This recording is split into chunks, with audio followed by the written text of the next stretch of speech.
Hi friends, welcome. Viswanath and sons இப்போ தேட்டர்ஸில் release ஆகி ஓடிட்டு இருக்க தமிழ் ட்ராமா மூவி. இந்த படத்தில் சூர்யா அவர் ஹீரோவாக பெர்ஃபார்ம் பண்ணியிருக்காரு. இந்த படத்தை லக்கி பாஸ்கர் படத்தை டைரக்ட் பண்ண வெங்கி அட்லூரி டைரக்ட் பண்ணியிருக்காரு. இந்த படத்தோட ஸ்டோரி என்ன, இந்த படம் எப்படி இருந்துச்சு அப்படிங்கிறத பார்க்குறதுக்கு முன்னாடி என்னோட வீடியோஸ் பாருங்கள். பிடிச்சிருந்தா லைக் பண்ணுங்கள், கமெண்ட் பண்ணுங்கள், ஷேர் பண்ணுங்கள். அப்படியே என்னோட சேனலை சப்ஸ்கிரைப் பண்ணுங்கள். இந்த படத்தோட ஸ்டோரி என்னன்னா, ஹீரோவான சூர்யா ஒரு பிஸ்னஸ் மேன்.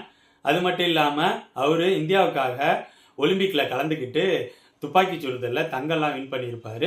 அவரோட அம்மா ராதிகா சரத்குமார் தன்னோட பையன் பிஸ்னஸ் ஸ்போர்ட்ஸ்னு ரெண்டு விஷயங்களையும் கலக்கிட்டு இருக்கான் அப்படிங்கிற மாதிரி சந்தோஷப்படுறாங்க. இருந்தாலும் இன்னொரு பக்கம் அவங்களுக்கு ஒரு பெரிய வருத்தம் இருக்குது. 40 வயசுக்கு மேலே ஆகியும் தன்னோட பையனுக்கு மேரேஜ் ஆகலையே அப்படிங்கிற மாதிரி வருத்தம் இருக்குது. இதை அடிக்கடி சூர்யா கிட்ட ரெக்வஸ்ட் பண்ணிக்கிட்டே இருக்காங்க. மேரேஜ் பண்ணிக்கோ, மற்றவங்க மாதிரி நானும் தன்னோட பேர குழந்தையெல்லாம் பாசமாக பார்த்துக்கணும், வளர்க்கணும் அப்படிங்கிற மாரி அடிக்கடி சூர்யா கிட்ட ரெக்வஸ்ட் பண்ணிட்டு இருக்காங்க. ஒரு கட்டத்தில் சூர்யா அதுக்கான வேலையில் இறங்கி ஃபாரின் போகிறாரு. சடனாக ஒரு குழந்தையோட வராரு.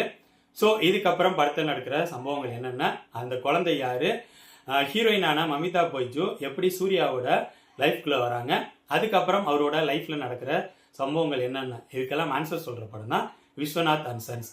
இந்த படத்தை பற்றி சொல்லணும்னா, இந்த படத்தோட பலம்னா இந்த படத்தில் நடித்தவங்களோட பர்ஃபார்மன்ஸ் தான். குறிப்பாக 3 பேரோட பர்ஃபார்மன்ஸை சொல்லலாம்.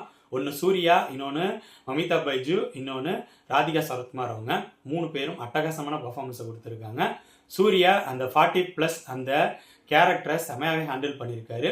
நிறைய இடங்களில் அவரோட பர்ஃபார்மன்ஸ் சூப்பராக இருந்துச்சு. குறிப்பாக அவர் அழுகுற மாரி ஒரு சீன் வரும், அந்த சீனில் செமையாக பர்ஃபார்ம் பண்ணியிருந்தார்.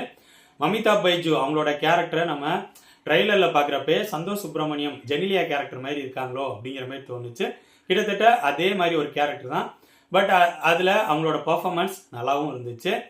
நெக்ஸ்ட்டு ராதிகா சரத்குமார் அவங்களோட பர்ஃபார்மன்ஸ் ரொம்ப முக்கியமான பர்ஃபார்மன்ஸ்னு சொல்லலாம். இந்த படத்தோட நிறைய இடங்களில் அவங்களோட பர்ஃபார்மன்ஸ் படத்தோட எமோஷனுக்கும் சரி, காமெடியான எலமெண்ட்ஸுக்கும் சரி ரொம்பவே சப்போர்ட்டாக இருந்துச்சு.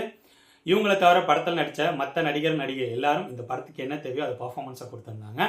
நெக்ஸ்ட் இந்த படத்தோட டெக்னிக்கல் விஷயங்கள் இந்த படத்துக்கு ரொம்பவே சப்போர்ட்டாக இருந்துச்சு. ஜிவி பிரகாஷ் அவரோட பேக்ரவுண்ட் மியூசிக் இந்த படத்தோட ஃப்ளோவுக்கு ரொம்ப சப்போர்ட் பண்ணிச்சு. இந்த படத்தோட ஸ்க்ரீன் பிளேயில் ஃபர்ஸ்ட் ஹாஃபோட ஸ்க்ரீன் பிளே எனக்கு ஓரளவு சுவாரஸ்யமாக தான் போணுச்சு. லவ், எமோஷன், அப்புறம் காமெடி அப்படிங்கிற விஷயத்தெல்லாம் ஃபர்ஸ்ட் ஹாஃபோட ஸ்க்ரீன் பிளேயில் அழகாக மிக்ஸ் பண்ணி ஓரளவு சுவாரஸ்யமாக ப்ரெசென்ட் பண்ணியிருந்தாங்க. ஃபர்ஸ்ட் ஹாஃபோட ஸ்க்ரீன் பிளே எதை நோக்கி போயிட்டுருக்கு அப்படிங்கிற விஷயத்த நம்மளால் ஈஸியாக ப்ரெடிக்ட் பண்ண முடியல. அதுவும் ஒரு வகையில் சுவாரஸ்யத்துக்கு சப்போர்ட் பண்ணிச்சு. நெக்ஸ்ட்டு இந்த படத்தோட ஃபர்ஸ்ட் ஹாஃப் ஸ்க்ரீன் பிளேயில் இன்ட்ரோல் பிஃபோர் நடக்கிற சீக்வன்சஸ் எல்லாம் சூப்பராக இருந்துச்சு, சுவாரஸ்யமாக போணுச்சு. இந்த படத்தோட பிரச்சனை அப்படிங்கிற மாதிரி சொன்னால் இந்த படத்தோட செகண்ட் ஹாஃப் ஸ்க்ரீன் பிளே தான் எனக்கு தோணுச்சு. காரணம், செகண்ட் ஹாஃபோட screenplay first half screenplay அளவுக்கு பெருசாக சுவாரஸ்யம் இல்லை. நிறைய விஷயங்கள் நம்ம ஈஸியாக ப்ரெடிக்ட் பண்ணுற மோட்டில் தான் போகுது. ஷார்ட்டாக சொல்ல வேண்டிய விஷயத்தையே வளவலான்னு இழுத்து கொண்டு போன மாரி ஃபீலை கொடுத்துச்சு. அதுவும் இந்த படத்தோட செகண்ட் ஹாஃப் ஸ்க்ரீன் பிளேயில் ஒரு மேரேஜ் போர்ஷன் வருது. அந்த போர்ஷன் இவ்வளோ லென்த்தாக தேவையா, அது இன்னும் ஷார்ட்டாக எந்த லெவல் தோணுமோ அந்த லெவல் சொல்லியிருக்கலாமோ அப்படிங்கிற மாதிரி தோணுச்சு.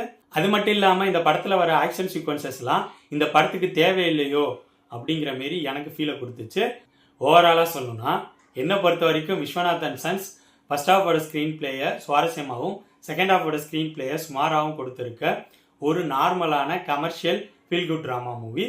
நீங்கள் கமர்ஷியல் ட்ராமா மூவிஸ்லாம் விரும்பி பார்க்கக்கூடிய ஆடியன்ஸாக இருந்தீங்கன்னா, பொழுது போகலைன்னா நீங்கள் இந்த படத்தை ட்ரை பண்ணலாம். இந்த படம் இப்போ தேட்டர்ஸில் ரிலீஸ் ஆகி ஓடிட்டுருக்கு. ஸோ என்னோட ரிவ்யூ பேஸ் பண்ணி முடிவு பண்ணிக்கோங்க, இந்த படத்தை பார்க்கலாமா வேணாமான்னு.